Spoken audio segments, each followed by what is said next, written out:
Hello guys, welcome back to another tutorial. In this tutorial, we are going to learn why you have no views on TikTok.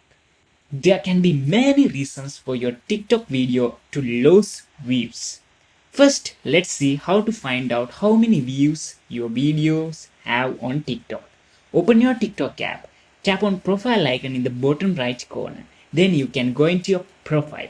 Here you can see your all uploaded videos. Select one of them and click on it. So here you can find your views in the very bottom. TikTok, a popular social media platform known for its short form videos, has captured the attention of millions worldwide. However, if you are experiencing a lack of views on your TikTok contents, several factors could be at play.